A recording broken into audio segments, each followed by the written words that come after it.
par laquelle il y a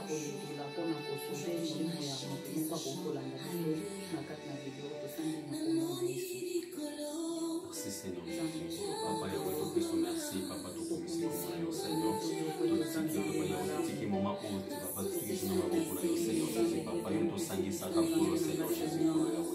Papa, Bible zo wana tuti Seigneur pa na zale za la katengo Seigneur Papa tiki moment on a maboko na yo Seigneur nzambe tiki to za na instrument to za lipambo liko na moko Seigneur Papa pesa biso maloba Seigneur Papa oyo ko toucher vie ya moko na moko Seigneur pesa biso maloba o nzambe ko changer vie ya moko Seigneur Papa nzambe yo ni mutoka molaka Seigneur Jésus pour yo nzambe to tiki moment on a maboko na yo Seigneur Papa to tiki nyonso ko banka ko so maboko na yo Seigneur Jésus Nzambe bakolo bakolanda biso nkolo Seigneur Papa Nzambe Papa bazala batoka na boyoka te nkolo Seigneur mais bazala pe batoko bazoko pe na misala nkolo Seigneur Papa yawe tokomisi kombo na yo Nzambe Papa to sanzo yo Nzambe kolo yawe Seigneur Nzambe fungola mato ya molimo Seigneur Nzambe fungola miso molimo pona libota na yo Nzambe kolo yawe Seigneur Papa yo lobete mon prébi connaisse me voix Seigneur Jésus tikete ba prébi na yo Nzambe ba na boyoka mungongo na yo Nzambe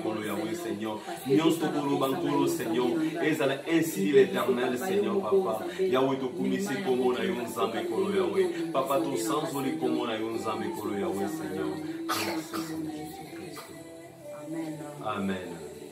Shalom, shalom. Na bandeko nyonso tu balandi nyonso tu émission kombola bopeto.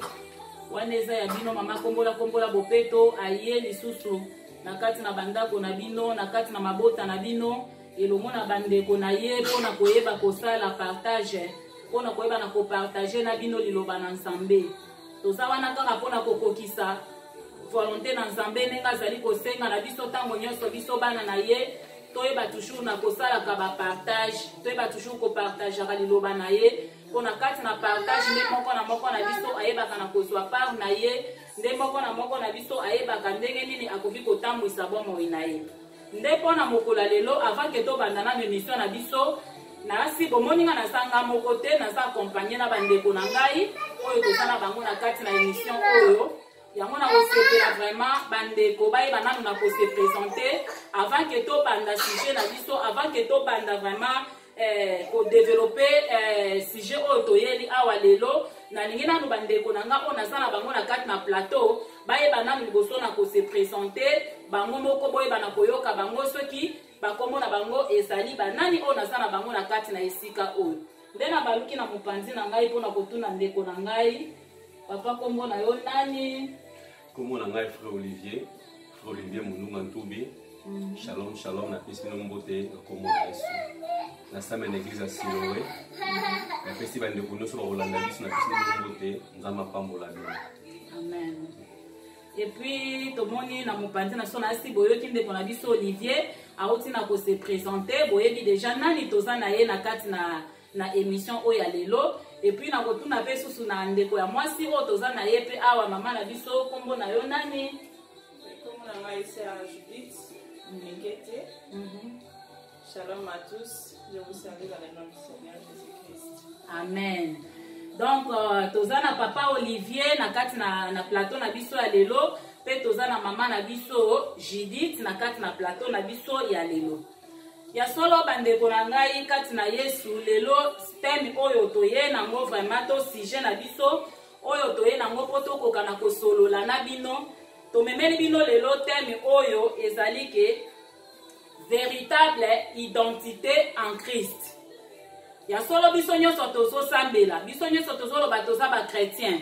Toza boye, mais de fois toza penza koyeba te véritable identité na biso kati na Yesu eza nini.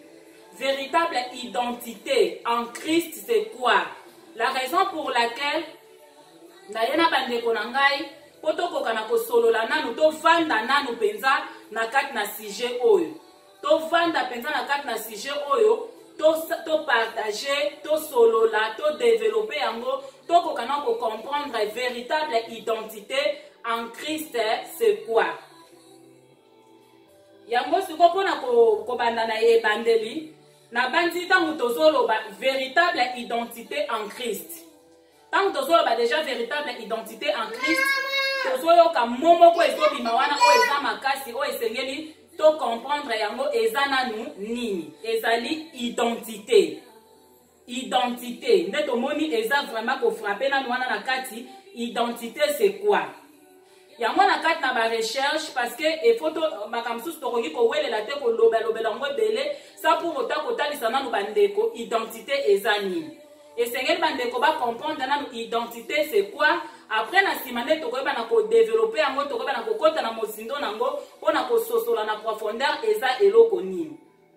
Alors totali na kati na dictionnaire bazo ebisa biso identité. Identité elingi koloba caractère de ce qui est identique.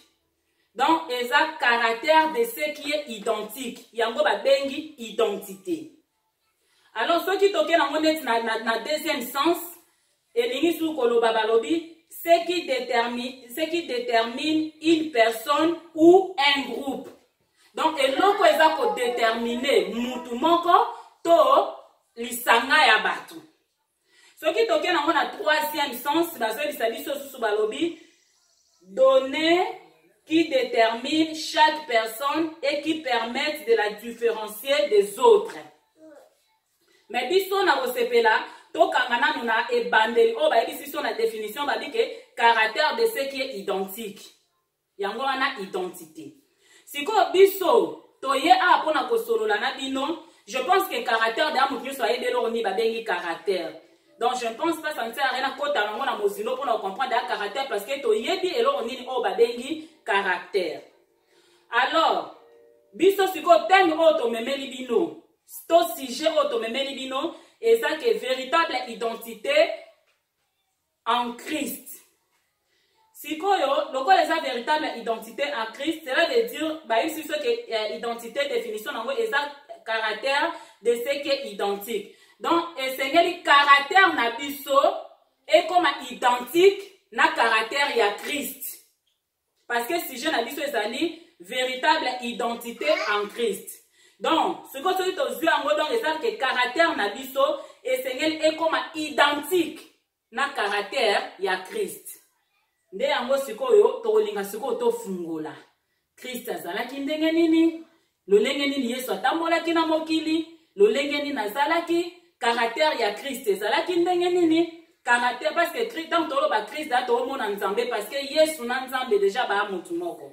Donc tant to solo ba ndenge wana caractère nini ko ezepa ina nzambe parce que o nyonso Yesu azalaki nango ezao ezalaki pa papa na ye. Donc siko tant to solo la to na besoin sikoyo to développer siko na kati. Eloko wana véritable identité en Christ. Ya mwana na kotika maloba epa ya papa na biso Olivier akoka na ko parler biso eloko nini ya zo comprendre na kati na sujet na biso oya lelo otoye nango ya véritable identité en Christ.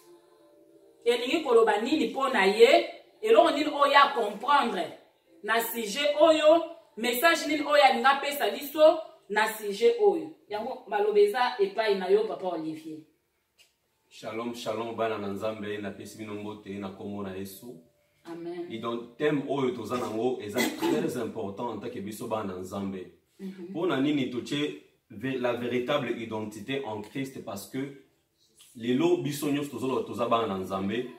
Lelo mo nyos akolo ba ke winga na sambela na église songolo pakala na sambela ka lelo nga na kena église o kena église chaque dimanche chaque jour kena église. Mais peut-être motu obongo na te identité na ozo loba na ozo sala eza ndenge moko te.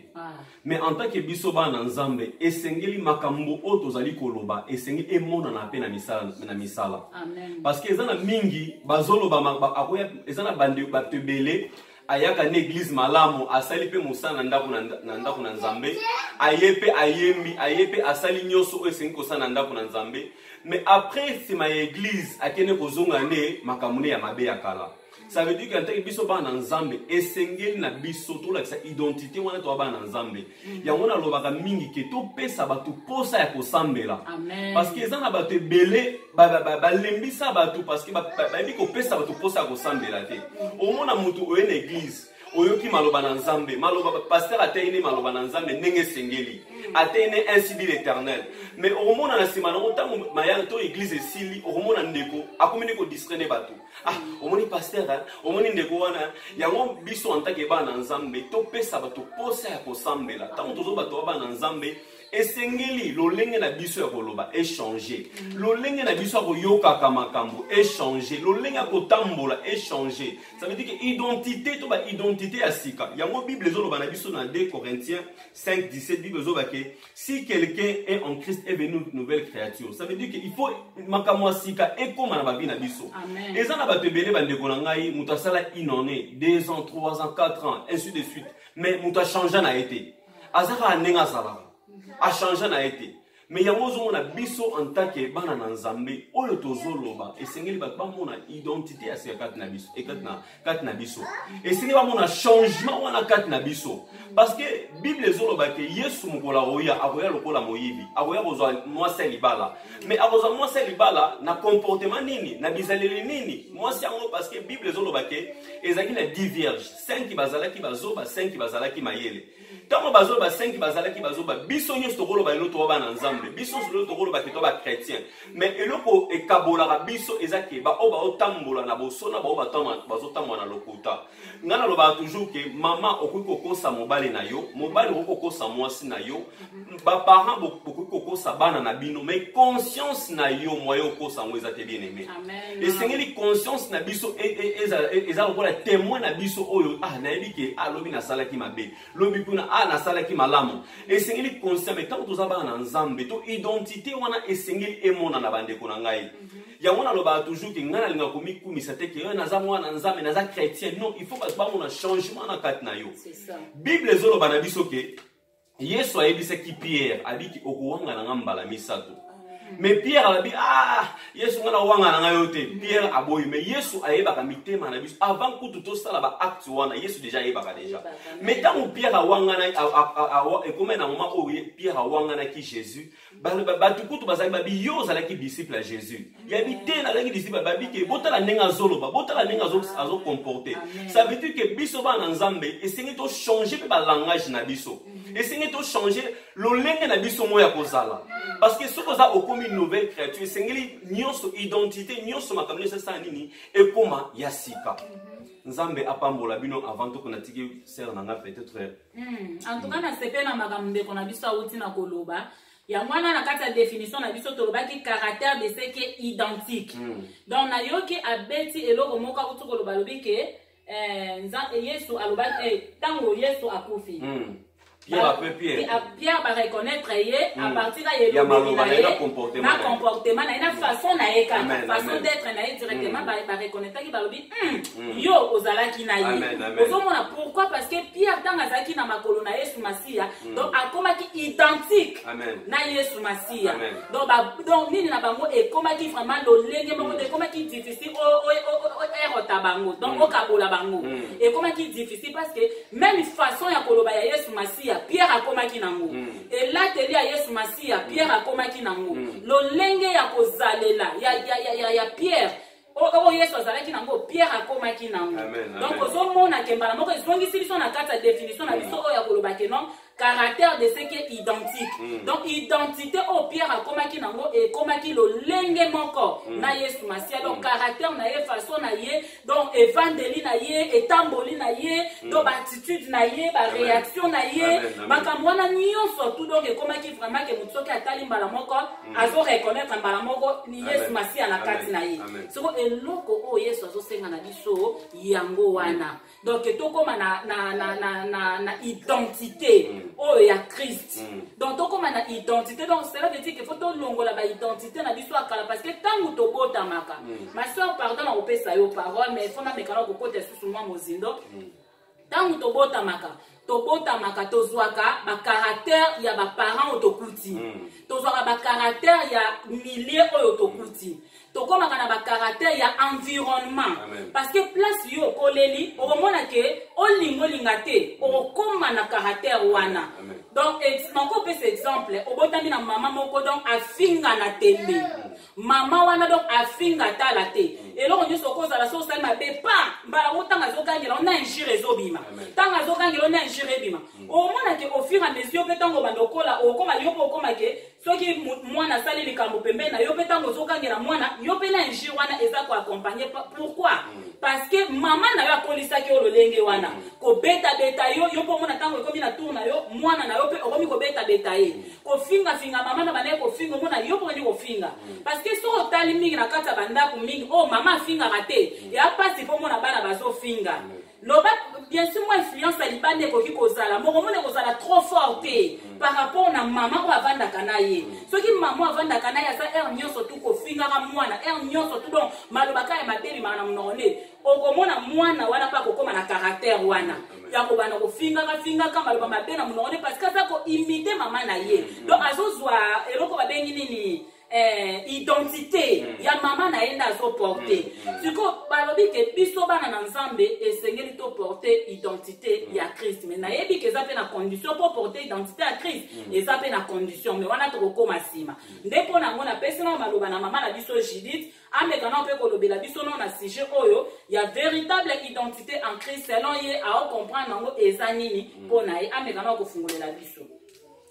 Oui, shalom, shalom. Nzamba pambola biso nyonso oyo tozwami na moment oyo na esika oyo. Donc c'est ça tozwa ko développer sur identité. Tozwa komona même biso tobotami na baboti na ba parents. Oko kende peut-être au lingo voyager, il faut ça na identité na pour présenter. Tant au lingo kende quelque part ba osenga yo, ozana ozopusa voiture ba osenga yo identité na yo, permis na yo, esika bazo koma kombo na yo, kombo ya mboka pona ba reconnaître yo ozamwa na nani, ozo outi wapi bien ozana nationalité nini. Donc c'est ça. Donc identité na chose tozali koloba mingi ezali en kati na bonzambe kati na Christ. Donc même à kati na kati ndako so bomoni ozomona papa na mwana tamsu mwana mobalo mona za elongi ya so botere mona ale longi ya tata na ye oya mosa azana ba très ya mama na ye.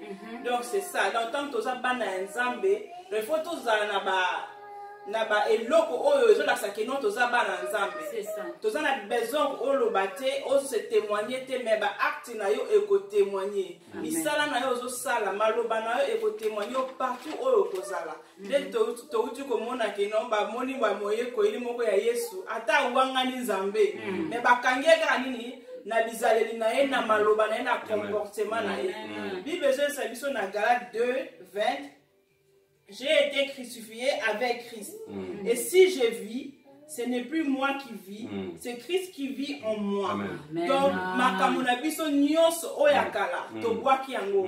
Mais si je vis, c'est Christ qui vit en nous. Donc, moni que Christ azalaki na kati ya moyekoli o nzambe, oyo ba reconnaître ki ye. Azalaki na besoin pas tellement fandaki na Yesu tango nyonso. Abana olala na Yesu. Abana mona o Yesu abanda ko sala. Abana mona façon Yesu abanda ko loba. Tant so pe Yesu asilika ndeni, Yesu sepela ndeni, façon Yesu azalaki.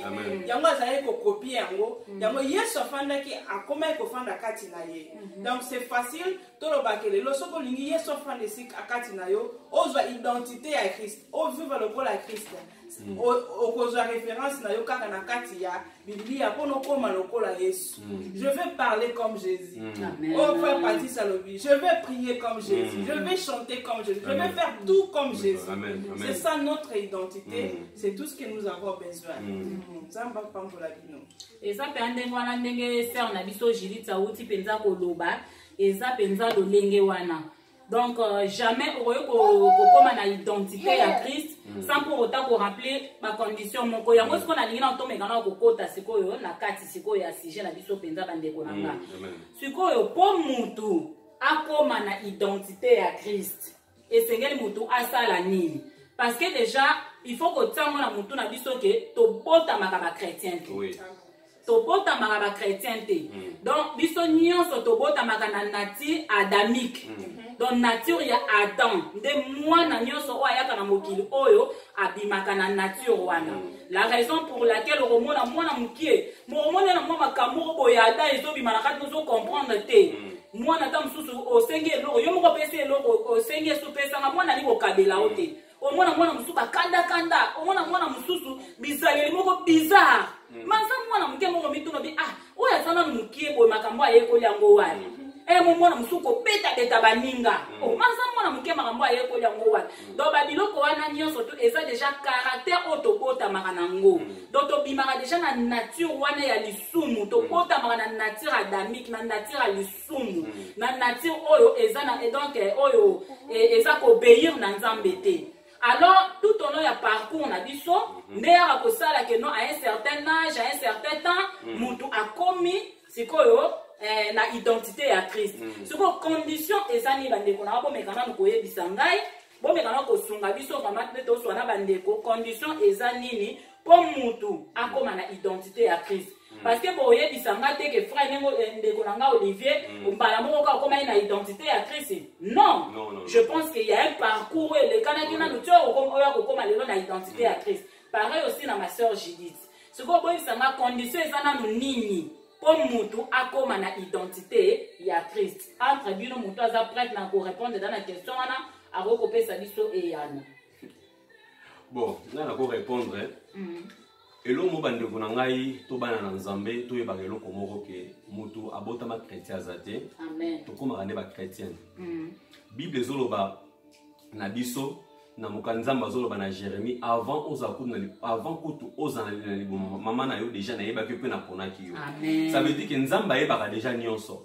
Mais eloko na sepelra na nzambe a forçara mutu te mais nzamba cha choix kati na mutu. Amen. Nzamba cha choix kati na biso ça veut dire que alobi ki na te denzela liboso na mabena malamu mais na conseiller yo opona nzela ya malamu. Ça veut dire que nzambe na bolingo na ye tellement alinga biso déjà avant que mon kile ça nzambe déjà apona biso pe nzambe déjà linga biso. Ça mais eloko nzamba a conseiller a che choix kati na biso bande kuna choix likamba choix. Bien le bango toujours chaque minute to chaque seconde ils a toujours tout ça ba choix na biso. À partir ba choix wana yango ekope ko baby sa vie na yo comme si ekope ko bon sa vie na yo. Yango wana siko na vie ya mutu esengeli mutu aza na discernement. Parce que babike kozanga koyeba ezali ndambo aliwane tolobaka esenge na biso toyebaka maloba na nzambe omoni maloba na nzambe oyo ngana lobango eza lokola neti mutu ozana zamba na zamba yango sikoyo banyama ndenge na ndenge baza na zamba wana siko na zamba wana eza pe na molili na kati na zamba wana siko po tango na zamba wana ekengi faut na lumière wana c'est Jésus Christ. Parce que bon qu'il on est tozo mona boye eza lokola na molili spirituellement eza molili mais sikoyo biso en tant que bana poto tango na molili malamu esenge toza na lumière ça veut dire que toza na posa ya Jésus Christ Nazareth yango na biso en tant que bana nzambe eza na makamusu bande kuna po comprendre yango il faut dans la lumière. Lumière aussi c'est la vérité. Parce que quand on a la vérité quand na vie na yo nzambe akoyeba ndenge nini ya koyeba kotam parce que ozotambo na vérité moko bekati na yo. Mais so ozotambo na peut-être na mensonge, ozotambo na lokuta, ozotambo na makambo ya mabe. Ça veut dire que ozotambo na molili. Ozotambo na molili na mokili oyo. Mais en tant que moi na nzambe ngana lobango toujours que tango zoloba likambo bandeko na ngai tango mutu zoloba likambo esengeli ayeba ko raisonner ezana mutu mususu ne toloba azanga des frères habité na lobele kaka eko zokisa esoko pe eko sale motema pasi ezana mo problème eteme ozali mona na nzambe batu bayebi ke osaela ka nzambe batu bayebi yo ke osala ka musana nzambe pe oza mutu oyo osimaka peut-être ba offrande kat na ndako na nzambe bande kona identité est très important na biso ba na nzambe amen banyama kudu tozomona o aza lion o aza léopard o aza nyama boy est-ce que na toyebi ke o aza mbwa mais est-ce que mbwa asepelaka ba benga mbwa mais to pesa comme mbwa par rapport ya ba comportement par rapport identité na ye mais par rapport comportement na ye yango bazolo bake na mokili o tozana trois catégories ya bato tozana homme charnel tozana homme spirituel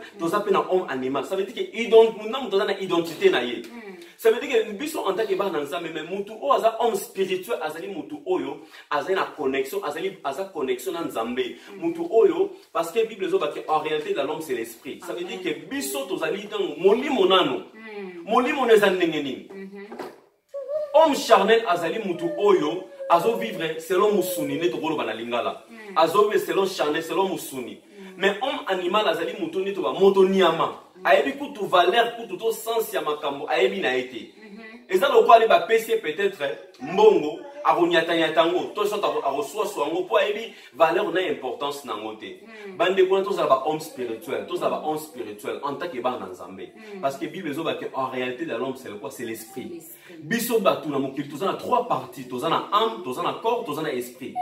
Il y a un est-ce que biso, en tant que ban, est-ce que identité, ou en tant que ban dans Zambé, et c'est ça, nini, et moni sama bande konangai et moni sama Bible ezolo bake tozali ba mungwa na sena mokili oyo soki munga balongoli comment je peux dire balongoli saveur nango et là sous na valeur te soki yo pe balongoli molimo mo 104 na oza sous na valeur te soki kibonzambe longo 4 na yo oza sous na valeur te ça veut dire que il faut molimo mo 100 azala 4 na yo pe a opérer pe 4 na yo amen.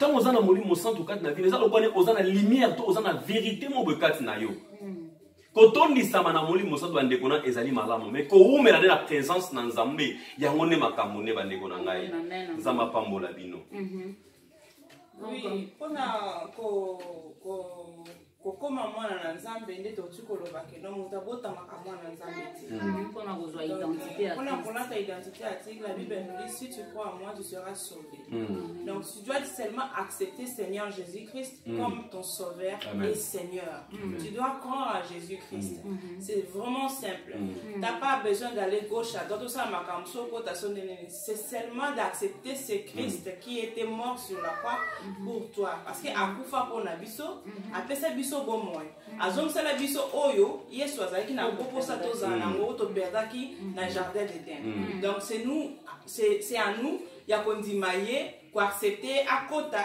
opesa esika na motema na yo avanda abana ko diriger yo et wana nde okoma kozwa identité ya Christ ya solo to moni pe Bible solo bana biso voici je me tiens à la porte je frappe si quelqu'un entend ma voix ouvre sa porte, j'entrerai chez lui et je soupirai avec lui. Amen. Donc, porte oyo, Yesu abeta la porte na motema ya mutu nyonso.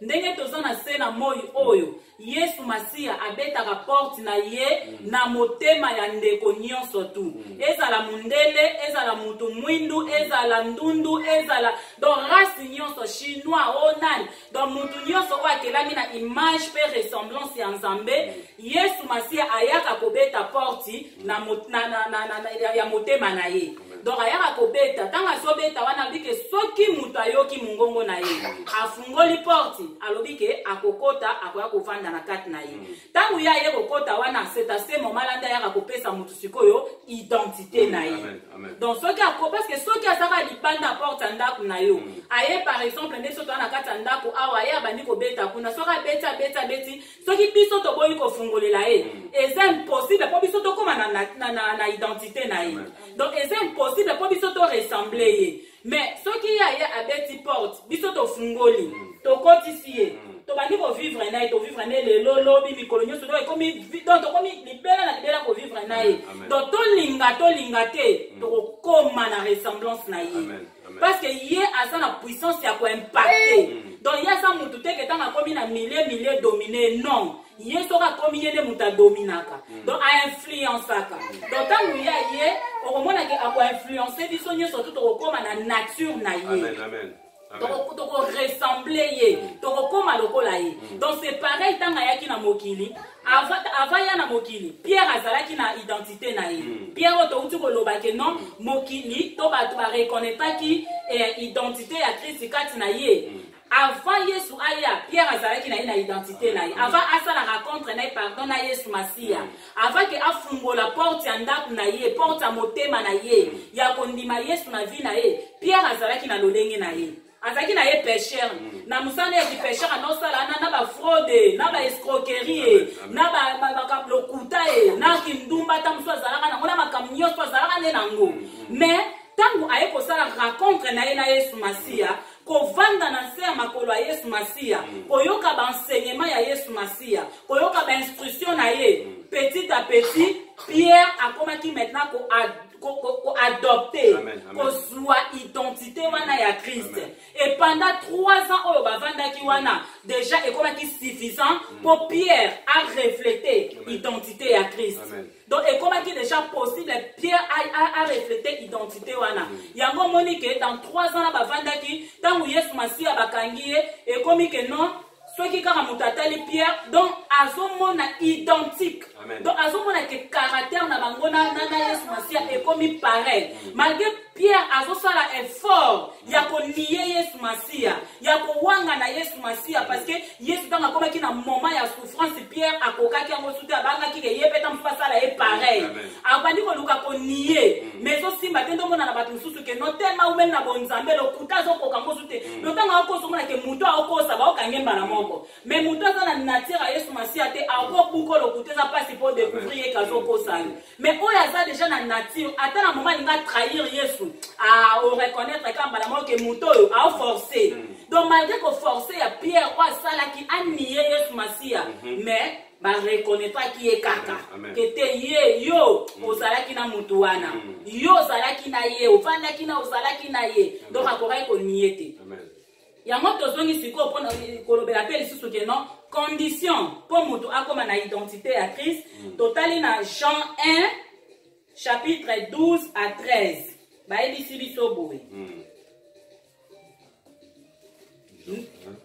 Jean 1, 12 à 13. Mais à tous ceux qui l'ont reçu, à ceux qui croient à son nom, elle a donné le pouvoir de devenir enfants de Dieu, lesquels sont nés non du sang, ni de la volonté de la chair, ni de la volonté de l'homme, mais de Dieu. Donc, condition que pour Moutou, akoma, na identité à Christ. Premièrement, il faut Moutou asalanini à recevoir. Yesu Masia. Ndenge na kuta ko pesa bino exemple que Yesu azote atelemi na ekuke ya motema ya moto nyonso azobeta. Ateli bosanda kuna yo azobeta porte. Donc ceux qui yo fungoli ye, nde abalobi ke à tous ceux qui l'ont reçu. Amen. Donc tant que yo fungoli porte na yo oyambiye, à tous ceux qui croient à son nom, au croire na kombo na ye, alobi ke apesi bango pouvoir. Ya kokoma mwana na Nzambe. Kuna nde tozomona siko ebimiseli biso nini nouvelle naissance. Donc il faut mutu apota mambala ya mibale. Parce que identité oyo zana ngo eza oyo ozwaki pa parents na yo na première naissance na yo oyo botama yango wana ozana a caractère ozana ngo ozana bizalelo ozana ngo tamsu lokuta ko ina ko tonga ko finga eza nature adamique otobotama nango. Siko esengeli mutu asala nouvelle naissance. Donc deuxième naissance apota mambala ya mibale. Na kobota mambala ya mibale kuna nde sikoyo azoza siko maintenant natira papa na ye natira bonzambe. Kuna nde siko azozwa langage mususu azozwa caractère mususu azozwa comportement mususu na o Yesu azopesa yango balobi ke à tous ceux qui l'ont reçu